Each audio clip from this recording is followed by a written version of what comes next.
Gracias por continuar con nosotros y tal como lo habíamos anunciado, nos acompaña el magíster Carlos Timaná Curel, es un especialista en gobierno y políticas públicas. Es colombiano, pero trabaja en Arequipa, en la Universidad San Pablo, y vamos a conversar con él, tomarle el pulso, a ver cómo ve la situación política, y gracias por estar con nosotros, por atender la invitación. No, muchísimas gracias a ti y a toda la audiencia. Bueno, ¿cómo se ve esto? ¿Con pesimismo, con optimismo? Mira, este es un tiempo de incertidumbre, no sabemos qué es lo que va a esperar. O sea, definitivamente el Frente Amplio ha dicho de que todavía no se quiere reunir con PPK. Entonces yo creo que las fuerzas que se están tratando de hacer es para que haya un encuentro entre PPK y Keiko. Ahora, hay dos movimientos que puede, o dos jugadas que puede hacer el gobierno, tratar de efectivamente llegar a una concertación con Fuerza Popular, lo cual le permitiría efectivamente entre Peruanos por el Cambio y Fuerza Popular tener una mayoría calificada y poder hacer todas las reformas que quieran. La otra también podría ser que si no se llega a un acuerdo, PPK o Peruanos por el Cambio tratar de hacer un imán entre efectivamente los nuevos de Fuerza Popular, tratar de lograr tránsfugas. Eso les podría dar un poquito más de margen. Pero eso es antidemocrático, no creo que lo que pasa es que, o sea, lo que vimos también efectivamente en los movimientos del Congreso de la actual legislatura que termina, permite un poco eso, ¿no es cierto? La conformación de grupos parlamentarios por fuera de las alianzas electorales de la coyuntura del 2011.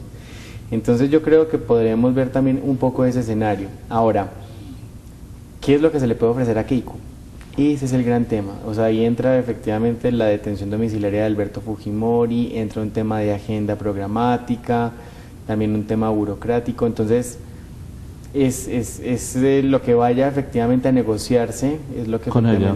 Pero a diferencia de otros grupos del fujimorismo, no es que tiene pues, una red o un núcleo duro de comensales del Estado, no es como Perú Posible, como la izquierda que durante años ha parasitado del Estado y quieren los cargos en el Ministerio de Justicia, las agregadurías culturales y todo. En el fujimorismo no se ve eso. ¿Qué se le podría ofrecer más que aun cuando van a querer llegar al 2021? Bueno, lo que pasa es que el escenario del 2021 también no es tan fácil. O sea, si Pedro Pablo Kuczynski no hace un buen gobierno ahora, efectivamente estaríamos dando la posibilidad de que Verónica Mendoza tenga mucho más fuerza para el 2021. Pero Verónica Mendoza no parece muy lista, ella va a dispararse, no a un pie, va a dispararse a ambos pies, a las rodillas. Es una figura así que ha salido porque era una cara nueva en la izquierda, pero es difícil si uno la conoce de cerca que soporte, bueno, aunque si Ollanta Humala ha sido presidente, mejor no decir nada, todo es posible, ¿no? Claro. Mira, cuando uno se pone a pensar en el perfil de Pedro Pablo Kuczynski, uno dice cualquier cosa puede pasar en la política peruana. Sí. O sea, cuando efectivamente un gringo tan longevo efectivamente iba a llegar a la presidencia contra una persona que se había recorrido el Perú 5 años, eso solamente pasa acá. Hoy digo columnista, ayer en el fin de semana escribe que está seguro que va a ser sarcásticamente un buen gobierno porque a la Virgen se le ha aparecido no sé cuántas veces y se le va a volver a aparecer. A la liberación de Alberto Fujimori, Pedro Pablo Kuczynski debe estar pidiéndole al presidente Humala que lo libere, que lo suelte, porque la forma más fácil de partir a la bancada fujimorista es con Alberto Fujimori suelto, libre, o con detención domiciliaria, es la forma más fácil de partir al fujimorismo. Sí, lo que pasa es que es un costo político que si Pedro Pablo lo hace, efectivamente le va a traer problemas de gobernabilidad frente a lo que él representa, que era no sacar a Alberto, ¿no es cierto? Pero ¿cómo no va a sacar a Alberto si efectivamente tiene que negociar con el Congreso? Entonces es una sin salida en donde el presidente Humala podría hacerle el favor, no lo sabemos. Ni siquiera por pedir el apoyo de Keiko, por dividir el fujimorismo, divide y reina. Porque si Alberto Fujimori pasa una detención domiciliaria con su edad, y luego de no sé cuántos años de detención, él va a querer tener el poder, jalar, o sea, le va a quitar poder a su hija. Y de hecho que va a terminar partiendo a la bancada. Claro, lo que pasa es que efectivamente el fujimorismo ya está quebrado con la actitud de Kenji. O sea, el hecho de que no haya votado por su hermana habla de que efectivamente hay unos roces familiares que inclusive la salida de Alberto podría servir hasta de árbitro en esa situación que se está presentando ahora y que pone en dificultad la unidad de Fuerza Popular para el 2021. Sí, definitivamente. Entonces, Pero también habría que pensar que ya sea Keiko o Kenji van a querer llegar al 2021 y no les conviene hacer una alianza con PPK de ninguna manera, con Kuczynski. Van a tener que mantener su identidad, van a tener que mantenerse aparte. Claro, ahí nos encontramos con una doble disyuntiva. Efectivamente, Fuerza Popular ha demostrado que tiene vocación de poder y efectivamente ha estado con un proyecto político vigente.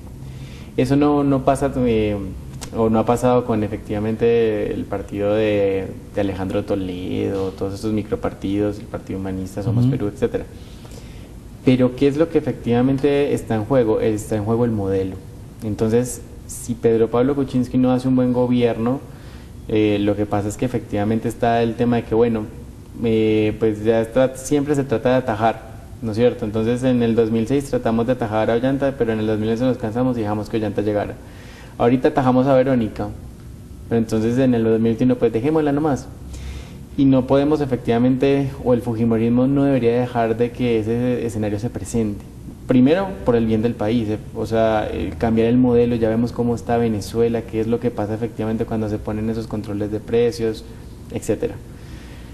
Entonces estamos ante esa situación. O sea, desde hace mucho tiempo la izquierda no tenía un grupo político bien constituido y ahorita efectivamente es la primera minoría de oposición.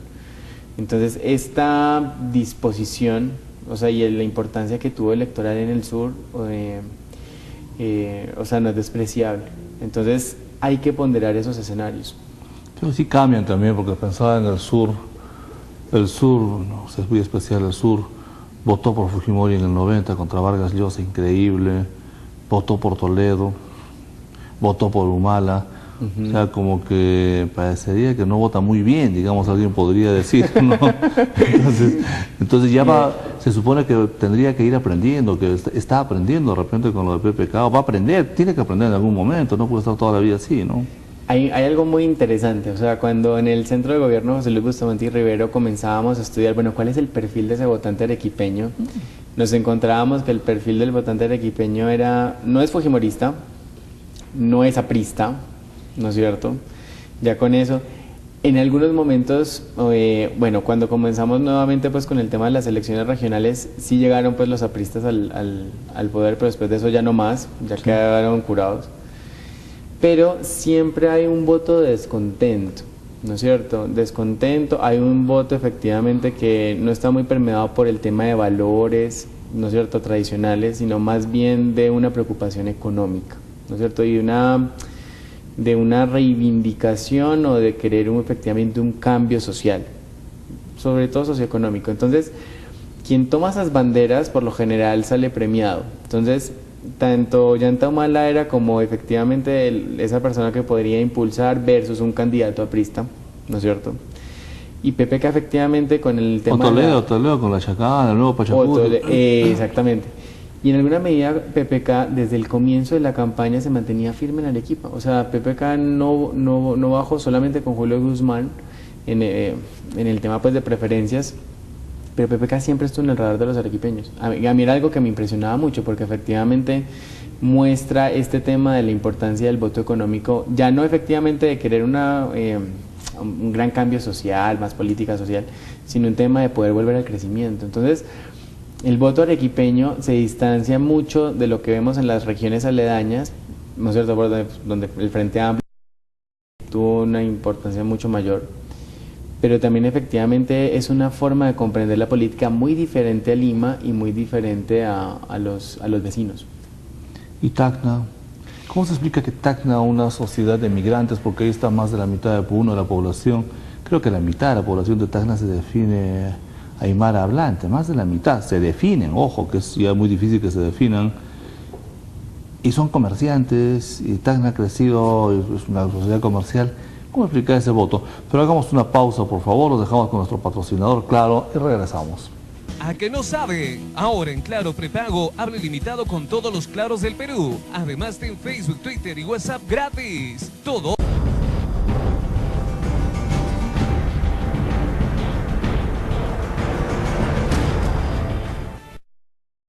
Muy bien, continuamos con el señor Carlos Timaná Curé. Él es un politólogo, magíster en Gobierno y Políticas Públicas. Estábamos hablando del momento político qué puede hacer PPK, qué tendría que hacer, y ensayando, he dicho que es época de especulaciones un poco sobre lo que puede ser el futuro. Nos habíamos quedado en el tema de Tacna. ¿Cómo se explica el voto de Tacna? Es un poco difícil de entenderlo. Mira, el voto de Tacna es bien interesante de analizar. ¿Por qué? Porque teniendo un gobernador filo fujimorista, se logra darle la vuelta a la votación, pero que tiene una relación muy grande con el tema de la cultura aymara, de la cultura efectivamente de Puno, que tiene un tema efectivamente de reivindicación, que tiene un tema efectivamente de no compartir efectivamente o mantener una independencia frente a los grandes movimientos nacionales en el Perú. Entonces, es un poco un rechazo lo que representa Lima y el norte. Lo que representa sobre todo Lima. Lo que representa Lima y sobre todo el tema en que siempre el Perú les queda debiendo algo, y históricamente es así, pero electoralmente se siente ese comportamiento en que no están contentos con el estado de las cosas y efectivamente no se van a unir a ese sentir popular, ¿no es cierto? Y en esta campaña lo que más se sintió fue eso, fue ese tema en que Keiko trataba de representar ese Perú profundo, ese Perú popular, de pero ellos se sienten aparte de todos esos movimientos nacionales y dijeron... Tacna tiene uno de los PBIs más altos del Perú, sí. Igual Moquegua, entonces no es que son, y Cusco, bueno, está en crecida quizás la zona de Puno, pero el tema étnico en el sur es determinante al parecer el voto. Sí. Es un voto de rechazo, de desconfianza, sí, ¿no? De desconfianza, pero es bien interesante, o sea, por lo que significó efectivamente Fujimori, más que Pedro Pablo, o sea, porque es que me pongo a pensar, Pedro Pablo Kuczynski representa todo lo que a ellos no les gusta, ¿no es cierto? Claro. Pero ¿por qué votaron por él? Porque efectivamente no representaba ese proyecto nacional popular, ¿no es cierto? Del que ellos tampoco se sienten parte. Ellos quieren efectivamente, es decir, no estamos de acuerdo. Entonces en esa medida casó efectivamente el tema de ese voto de izquierda reivindicativo, entonces dijeron, bueno, el mal menor es Kuczynski, ¿no es cierto? Y así fue que votaron. Claro, porque es increíble. Esto, o habrá algo también, no quiero decirlo siempre, pues por más que tengan un discurso muy reivindicatorio, siempre se observa sobre todo en el Cusco cierta admiración, cierta fascinación, no sé cómo expresarlo, ante el europeo, los sajón, por más que ellos digan y que se sienten orgullosos y todo, pero se les ve, o sea, también de repente eso expresado. Ahora, ya hay el movimiento, no el movimiento y la tendencia, Verónica no va, no le están levantando a ella, tiene realmente una posibilidad. La izquierda, ¿cuánto durará como está? ¿Y cuánto durará el grupo parlamentario de Pedro Pablo Kuczynski? Porque, ojo, ahí nos decía una muy buena fuente, un congresista del grupo, como en Lima habían sido ninguneados los provincianos por el señor Eresi, que es el dueño del partido. Sí, sí, que los había visto así. Cuando se habla de Salvador Eresi, se dice, no, es el dueño del partido. Claro. Y yo creo que hay dos circunstancias importantes. Primero, o sea, ¿dónde va a poner efectivamente Pedro Pablo a su gente cuando tiene que hacer coaliciones? ¿No es cierto? Entonces, más o menos lo que se está barajando en los análisis es que Mercedes Araoz iría pues a la cartera de Relaciones Internacionales para sacarla pues del juego político y que ella sea como esa fórmula dentro de 5 años, ¿no es cierto? Entonces tenerla ahí cuidadita, que no se meta en las rencillas, en lo que eso, darle el juego político efectivamente al vicepresidente. Pero entonces viene la disputa, bueno, ¿quién va a ser el premier? ¿Cómo se van a hacer efectivamente esos arreglos políticos para poder tener una coalición? Creo que lo primero que se tiene que pensar es cuál va a ser el papel que va a tener Fuerza Popular. Más allá de que Keiko haya dicho de que el Perú la ha elegido para hacer oposición, es un tema en que sin ella y sin su partido no va a haber gobernabilidad. O sea, pueden bloquear cualquier iniciativa. Y es algo que efectivamente ahí permite el tema de pesos y contrapesos con la posibilidad de disolver el Congreso en la segunda moción de censura al no gabinete. se van a cuidar de no hacerlo. Exactamente. Entonces, ahí estamos con la incertidumbre de qué es lo que va a pasar en ese juego. Lo mejor que le podría pasar a Pedro Pablo Kuczynski es que efectivamente haya un acuerdo con Fuerza Popular, de un entendimiento táctico, cohabitar el gobierno. Ahora se está pensando, Ahora se ve un Pedro Pablo Kuczynski sonriente, eufórico por la victoria, contento, luego de la atención de la campaña, pero su personalidad no es esa. No. Los electores se olvidan que en el año 2006 dijo que la gente de la sierra era bruta porque no tenía oxígeno en la cabeza, no le llegaba el oxígeno. A un periodista de Puno, ignorante, lo maltrató. Después a Verónica Mendoza, o sea, tiene expresiones, tiene estallidos que con la presión del poder van a volver a presentarse sí o sí, o sea, no está tomando ese factor de su personalidad. Mira, hay dos temas ahí que me parecen interesantes. El primero es que efectivamente, o sea, su partido es pragmático, o sea, tenemos un Carlos Brus con una... como un Carlos Brus con la señora Choquehuanca, nada, o sea, entonces es un partido pragmático, se hizo para ganar esta elección. Hay que ver efectivamente qué es lo que va a pasar a futuro porque o sea, no vemos que haya pues un proyecto político compartido por ese lado. Pero por el otro lado, las declaraciones posteriores o sea, las entrevistas que ha dado El Comercio, a RPP, ¿qué es lo que nos permite ver? Que efectivamente no está dando todo lo que podría dar en el discurso, no está concediendo todo lo que ha podido dar. Porque dice, yo sí puedo ser efectivamente humilde, pero no lo está haciendo, sí. O sea, no está otorgando todo lo que necesitaría para tratar de llegar a un acuerdo con la bancada fujimorista. Entonces, creo que eso le está jugando en contra. Creo que está saliendo un poco de la personalidad, porque efectivamente gobierna también las personalidades, y creo que no le está ayudando mucho a él su propia personalidad. Claro, es un asunto que se está un poco dejando de lado. Ahora, su bancada, como dice, es una bancada pragmática, pero son pequeños núcleos de interés, cotos de interés. Ellos no creo en realidad que su visión sea el país, ni mucho menos. Tienen agendas o intereses muy precisos y tampoco tienen mucha lealtad al partido ni al líder. O sea, para mí la bancada de PPK se va a partir, de hecho que se va a dividir cuando no les den lo que quieren, cuando no aspiren, ya por rencillas internas. Se va a fragmentar también la bancada de la señora Fujimori. ¿Y quién va a tener el liderazgo en el Poder Ejecutivo para conciliar, negociar? ¿Se ve algún negociador? ¿Se ve alguna persona que tenga ese interés? Mira, lo que pasa es que yo creo que efectivamente hay dos cosas. Lo primero es las bisagras, ¿no es cierto? El PPC pues no va a tener representación, pero bueno, ya llegó a ofrecer sus buenos servicios. Pero el APRA también, ya está. Ya, pero ¿qué es lo que pasa con los congresistas apristas? Tuviste dos muy buenos y esos te manejaron en el Congreso durante el gobierno de Ollanta Humala. O sea, lo que hacen efectivamente Mulder y Castillo no lo hace nadie más en ese Congreso. Entonces, efectivamente tenemos ahí un tema para analizar y es cuál va a ser el lugar que ocupen estos políticos profesionales y cómo puede echarle mano el gobierno para efectivamente emplearlos. Pero también ellos están marketeando, como se dice, vendiendo una fuerza disciplinada, si lo fuese el fujimorismo, una votación y lo sacan como la sacaron en su momento a Marta Chávez, para los que están de salida, y no pasa nada. Como lo sacaban a Bogotá, votan, sí, sancionado y se acabó. A llorar al río. Entonces se presenta la situación, ¿podemos ser optimistas? ¿Cuál es su visión? Mire, yo creo que efectivamente hay posibilidades de lograr acuerdos, hay cosas que pueden hacer que las dos bancadas de Peruanos por el Cambio y Fuerza Popular puedan llegar a niveles de entendimiento. El tema de la posibilidad de una cohabitación no me parece del todo descartable, pero efectivamente eso tiene muchos costos políticos, tanto para uno como para otro. El tema también es si el Frente Amplio va a mantenerse unido para el 2018. Si es así, efectivamente Verónica lograría eso, mantener unida a una izquierda que siempre ha estado atomizada. ¿No eso va a ser imposible, es una izquierda limeña, eso no tiene futuro. Tienen tantos intereses de todo lado que eso es insostenible. Sí, pero entonces es eso lo que se está jugando, o sea, las cartas del 2018 y el 2021. Vamos a ver efectivamente si PPK tiene muñeca.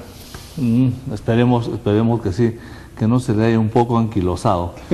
Gracias por haber estado con nosotros. Hacemos una pausa, los dejamos con nuestro patrocinador Claro. ¿A que no sabe? Ahora en Claro Prepago, hable limitado con todos los Claros del Perú. Además, ten Facebook, Twitter y WhatsApp gratis.